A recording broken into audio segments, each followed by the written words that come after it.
Good morning. Always gotta fix my stuff. That's all good. Yeah, I just got out of a counseling session. That's a win. It's therapy. It's awesome. It was great. I love Amber. She's got me through my IOP and then some of my OP. She actually came into my life as a counselor when I was out of treatment. And the counselor I had before that ended up moving to another facility, or not another facility, a different slot. And so she became my counselor. And she's been my counselor since. So for, 8 months, 7 months. But then she ended up, I ended up graduating, and now I have a different counselor. But she did the session today, which was awesome. At first I was like, well, what was the other counselor not want to do a session with me? But then I realized that this is good. I needed this one. Not to knock Courtney, but I don't know her, and I know Amber, and I've done my one-on-ones with Amber, so it actually worked out pretty good for me, and I needed it. It was awesome. It was really good. Like, I got out of a lot of stuff from the past relationship that I was in. I emphasize the word I because I don't know if that person was in that relationship with me. And I don't like saying that because it sounds psychotic, but it's not. Perception's everything. And I believed I was in one. And, you know, getting out of it, at least I wasn't destructive and chaotic and all that other shit that people do when they're obsessed over somebody. I just worked through it, and I did it properly. Best way I could possibly do it with under a year clean. And so it was really good to share everything. You know, at that point, she's a licensed, trained therapist for me, and so I don't have to worry about her going in a meeting and sharing it, if she even does that. I don't know if she does that, but I could just do a one-on-one with somebody and just unload, and it's not a sponsor, it's not somebody in recovery, it's not somebody in the rooms I'm going to see, and it really helped a lot, and she gave me a lot of perspective over all of this stuff, and because I got to share all of it from beginning to end for that hour-long session, she gave me some stuff that made me not feel less than. It definitely didn't make me feel like a predator, and I definitely didn't feel like, you know, I still own my part in all of that, but I don't feel quite, I don't have the ick attached to it. And I didn't have any resentments going into it. So I was able to just share properly. And, you know, I stress on these videos how important it is to make meetings and talk to your sponsor and stuff. But there's some mental health stuff that needs to be, you know, addressed. And if you're like me, and you've gone through some stuff, there's some PTSDs, there's some insecurities, there's some stuff that your sponsor's not going to necessarily be able to help you with. They're not there for that. They're there to help you work through the steps and understand, is it fear? Is it resentment? Is it anger? Is it self-centeredness? What spiritual principle are you using to this particular area of your life? And that's good too. I need both. I need it all, actually. I need everything. The gym, the church, the rooms, my sponsor, this counseling session, the food I eat, all of it. It's helping me. And this was one of my favorite sessions I've had because I just went through some stuff that emotionally I have some attachments and all of this. And getting a perspective on a non-biased party, in my opinion, really helped.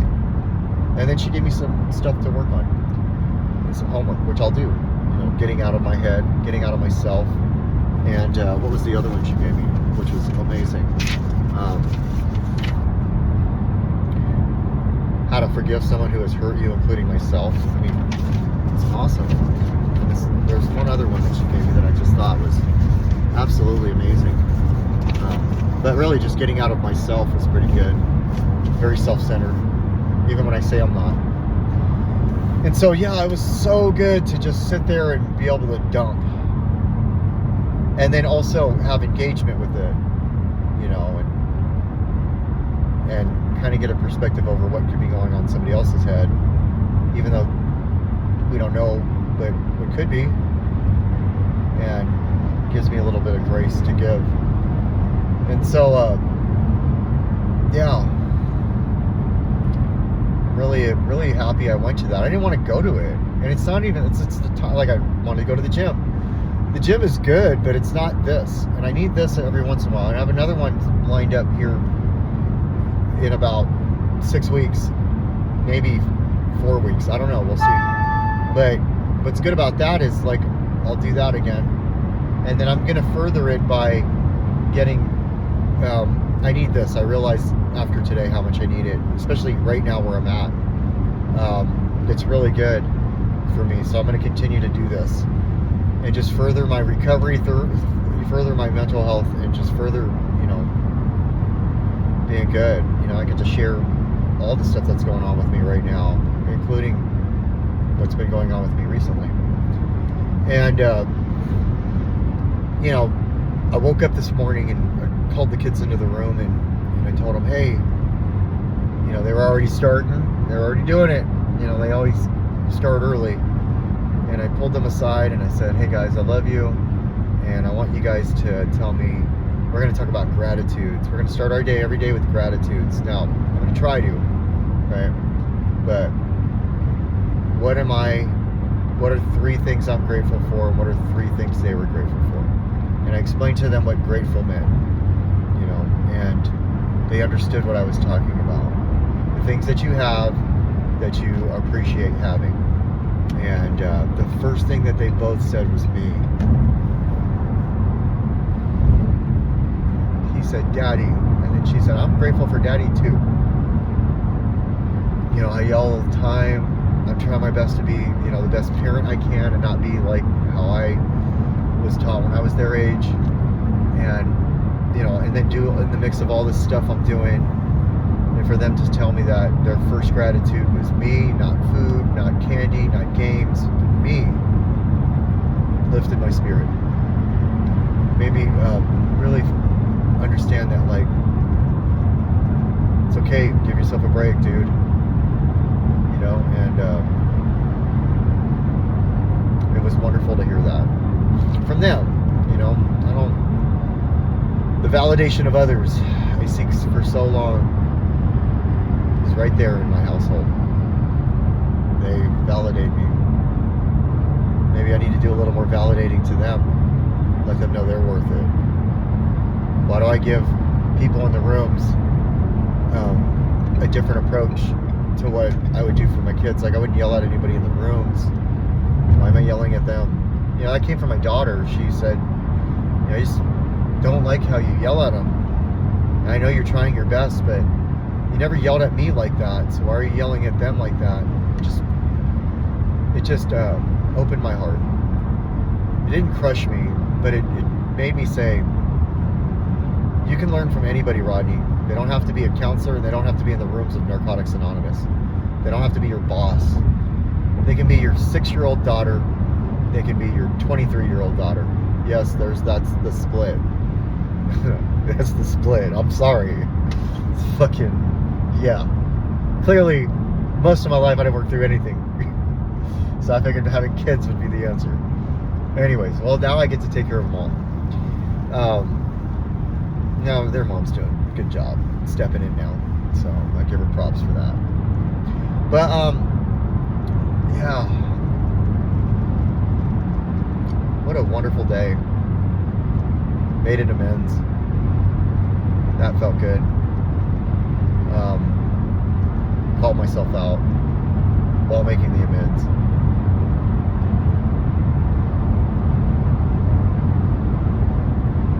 I've heard people make amends like this.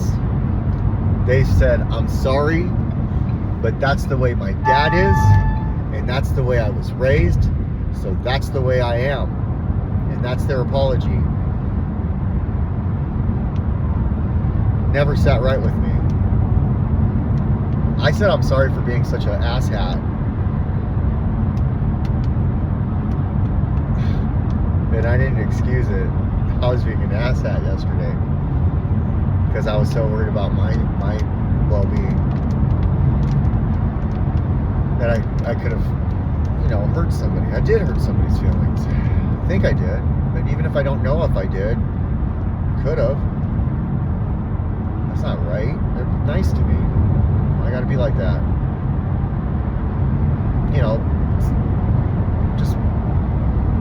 Gotta just keep watching what I'm doing. Talking about it.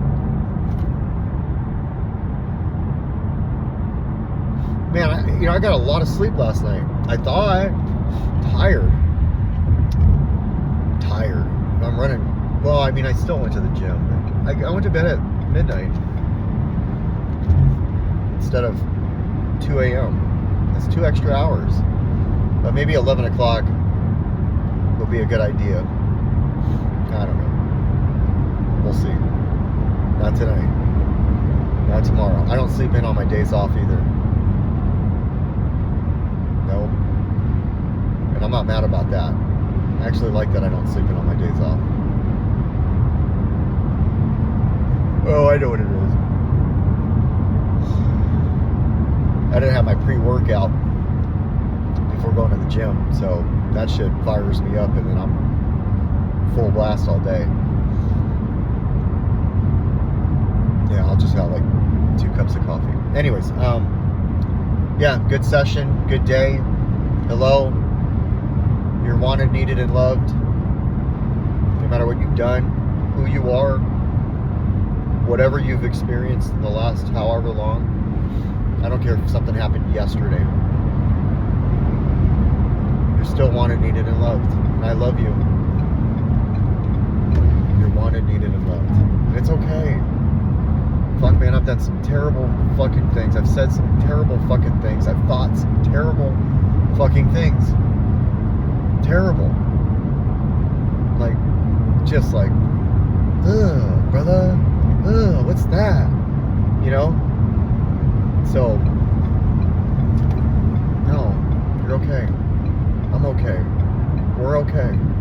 It's gonna be okay. It's all gonna work out.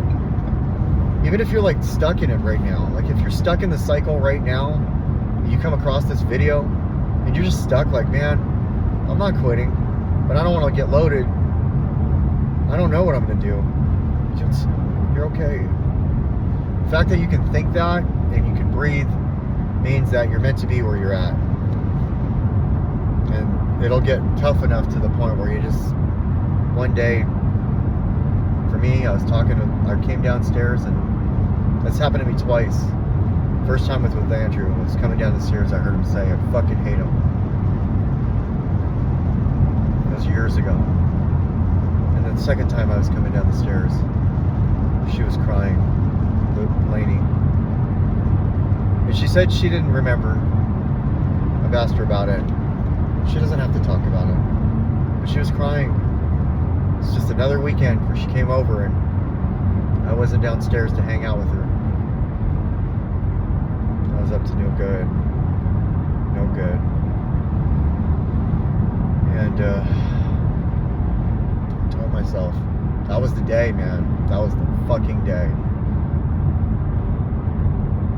Looked at her, I said, what's wrong, baby? And she said, nothing, I'm okay. I'm okay. And then she like wiped her eyes. And I just saw my fucking 12-year-old working through this shit.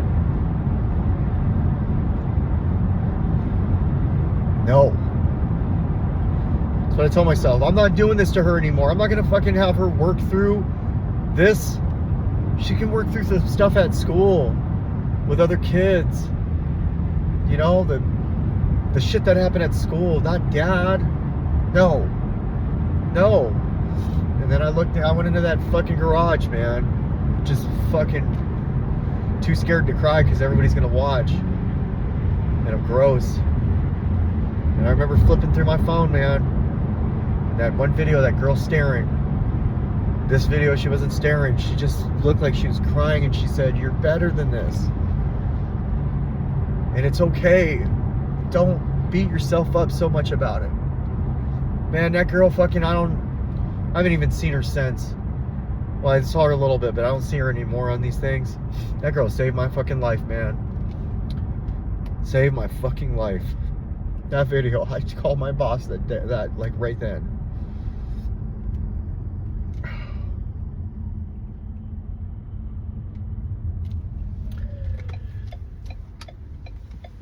And look at me now. Better, stronger. You know? Everything's better now, man. It's different, and it's still different, but you know, I get to tripping about like fucking a relationship, or I'm talking to somebody, or this or that, and it becomes like the end of the world, man. Fuck, dude. Coming down the stairs and seeing her cry. Seeing her tough up. My baby. No. That's the fucking end of the world right there, man. Can you imagine if I died and then I'm like, I live and repeat? Like if I died and I lived that day and repeat, coming down the stairs over and over again for eternity? Can you imagine that? That's hell. I didn't want to live in that anymore. And guess what? I was doing that over and over again every week. Over and over again. And I don't have to do that anymore. When she comes over, we hang. Even if she's on her phone, I don't care. She's physically right next to me. And then she comes upstairs and we go to sleep. And she sleeps right next to me. I don't want that girl to ever think that I'm stuck in that room anymore. And I want her to forget about it. I don't want her to have to work through it. More importantly, if she does ever remember and she's in a dark place, she'll know that she can get out of it, because I did. So, yeah. Everything's good. I'm going to go buy some trash in here. I'm at the store. The little mini mart. So, I love you guys. That's all I got.